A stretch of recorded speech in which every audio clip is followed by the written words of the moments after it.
वज़ीर दिफ़ा ख्वाजा आसिफ ने कहा है कि जब तक खिलाफ वर्जी नहीं होती अफगान तालिबान के साथ जंगबंदी का मुआहदा मौजूद रहेगा। हमने अफगानिस्तान को बताया कि सब कुछ सिर्फ एक शक पर मुनहसर है।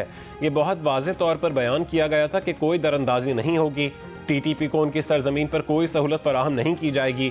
एक बयान में ख्वाजा आसिफ का कहना था कि तुर्की कतर ने जोर दिया कि बुनियादी तनाज़ा ये है कि अफगानिस्तान की सरजमीन या सरपरस्ती TTP को पाकिस्तान में कार्रवाई के लिए दस्तयाब है।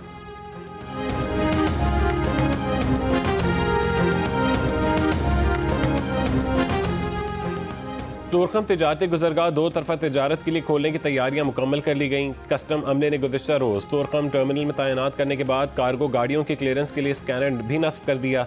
ज़राए का कहना है कि दोनों मुल्कों के हुक्काम ने सरहद खोलने पर उसूली इत्तफाक कर लिया है। स्पिन बोल्दक में फंसे खाली ट्रक चमन के रास्ते पाकिस्तान में दाखिल हो गए। अफगान शहरियों को अफगानिस्तान ले जाने वाले ट्रक भी अफगानिस्तान में दाखिल हो गए।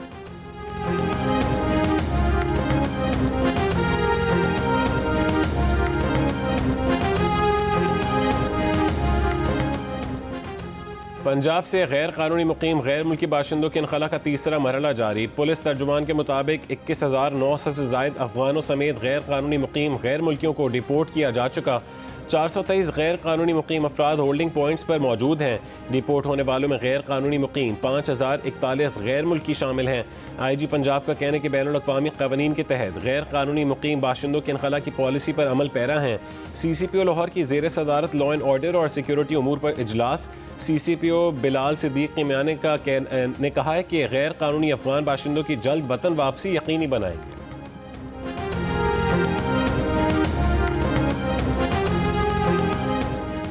साबिक सफ़ीर मलिहा लोधी का कहना है कि पाकिस्तान की लाइन बिल्कुल क्लियर है। अफगान हुकूमत को बार बार TTP को कंट्रोल करने का कहा गया। अफगान तालिबान हुकूमत ने अमली तौर पर कुछ नहीं किया। अफगान नुमाइंदों ने यकीन दहानी करवाई कि अफगान सरजमीन दहशतगर्दी के लिए इस्तेमाल नहीं होगी। पाकिस्तान और अफगानिस्तान के दरमियान तनाव की वजह TTP है। जियो पाकिस्तान में गुफ्तगू करते हुए मलिहा लोधी ने कहा है कि वो नहीं समझती कि अफगानिस्तान और भारत के ताल्लुकात पाकिस्तान के लिए कोई मसला है। जोग्राफिया तब्दील नहीं हो सकता। पाकिस्तान अफगानिस्तान का हमसाया है, भारत नहीं। अफगानिस्तान ट्रांजिट ट्रेड के लिए पाकिस्तान पर इन्हिसार करता है।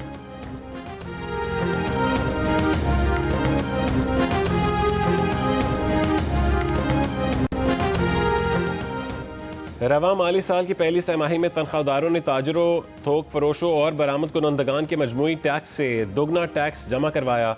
मुल्क के टैक्स निज़ाम पर सवाल उठ गए। जंग द न्यूज़ में शाया रिपोर्ट के मुताबिक तनख्वाहदारों ने रवा माली साल में जुलाई से सितंबर में कौमी ख़जाने में 130 अरब रुपये टैक्स जमा करवाया, जबकि इसी मुद्दत में बरामद कुनंदगान से 45 अरब, थोक फरोशों से 14 अरब 60 करोड़ और होल सेलर से 11.5 अरब रुपये हासिल किए गए।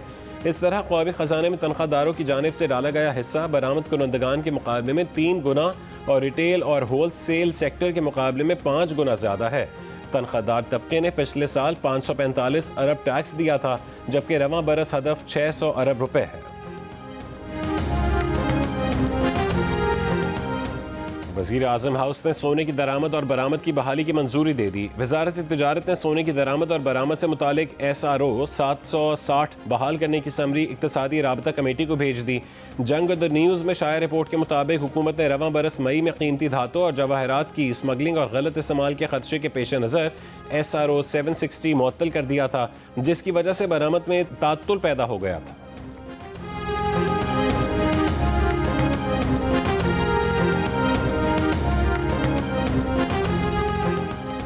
नई दिल्ली में दिवाली से फ़ज़ाई आलूदगी के पंजाब पर असरात। शहर की फ़ज़ा इंसानी सेहत के लिए इंतहाई मुज़र करार। Air quality index 263 record. Lahore में धुंध और स्मॉग बढ़ेगी। आज की फोरकास्ट में लाहौर की फ़ज़ाई आलूदगी औसतन 210 से 240 रहेगी। धर्मशाला से 5 किलोमीटर फ़ी घंटा की रफ्तार से हवाएं गुजरांवाला से लाहौर और फैसलाबाद की तरफ आएंगी। पंजाब भर में तमाम मुतालिका इदारे मुतहरिक, अवाम को मास्क का इस्तेमाल करने और एहतियाती तदाबीर पर अमल करने की हिदायत।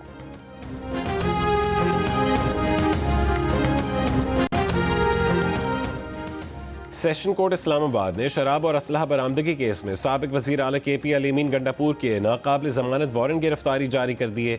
जुडिशल मजिस्ट्रेट का पुलिस को अली अमीन गंडापुर को गिरफ्तार करके पेश करने का हुक्म। अली अमीन गंडापुर की मुसलसल गैर हाजिरी के बायस अदालत ने वारंट गिरफ्तारी जारी किए। आइंदा समाअत 28 अक्टूबर को होगी।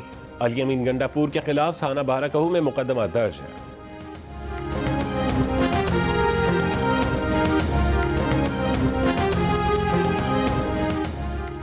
पाकिस्तान में पोलियो का एक और केस रिपोर्ट। इस साल पोलियो केसेस की मजमूई तादाद 30 हो गई। ज़राए वजारत सेहत के मुताबिक मुतासरा 12 महीने के बच्चे का ताल्लुक ज़िला तोरगर की तहसील कुंदार से है। मजमूई तौर पर यह रवां साल केपी में पोलियो का 19वां केस है।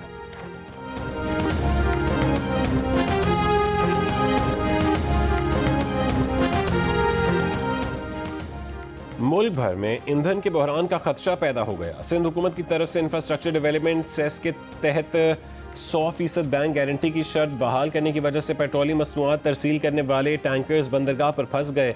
जंग द न्यूज़ में शाया होने वाली रिपोर्ट के मुताबिक तेल की सनत से वाबस्ता अफराद का कहना है कि अगर फौरी इकदाम न किया गया तो चंद दिनों में ईंधन की फराहमी का निज़ाम दरहम बरहम हो सकता है।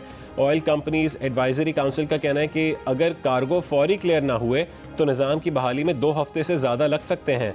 इस सूरत हाल पर वजारत पेट्रोलियम ने पीर के रोज़ 24 घंटे काम करने वाला POL मॉनिटरिंग सेल कायम कर दिया है जो सप्लाई की निगरानी करेगा।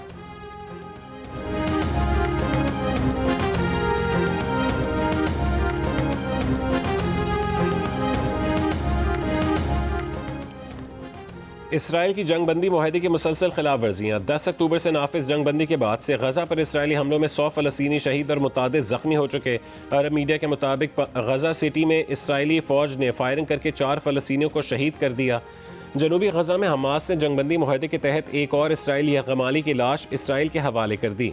गुज़िश्ता रोज़ जंगबंदी पर दोबारा अमल के ऐलान के बाद इसराइली फ़ौज ने करीम शालूम बॉर्डर क्रॉसिंग को खोल दिया। कहा कि क्रॉसिंग से गजा के लिए इमदादी सामान की तरसील जारी है, ताहम रफा क्रॉसिंग ताहुक्म सानी बंद रहेगी।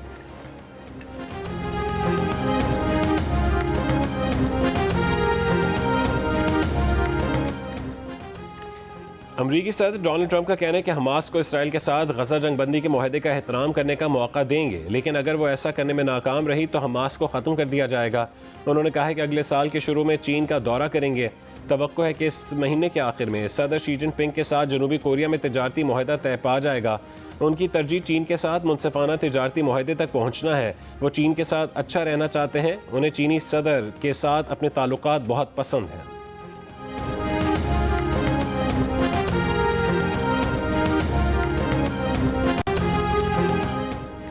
सायनाए ताकाइची जापान की पहली खातून वज़ीर आज़म मुंतखब। 465 नशस्तों पर मुश्तमिल ऐवान ज़ेरी में उन्होंने 237 वोट हासिल किए। वो आज शाम जापान की 104वीं वज़ीर आज़म के तौर पर हलफ उठाएंगी। और पाकिस्तान और जनूबी अफ्रीका के दरमियान दूसरे टेस्ट के दूसरे दिन खेल का आगाज़। अब से कुछ देर पहले तक पाकिस्तान की 6 विकेटों के नुकसान पर 317 रन।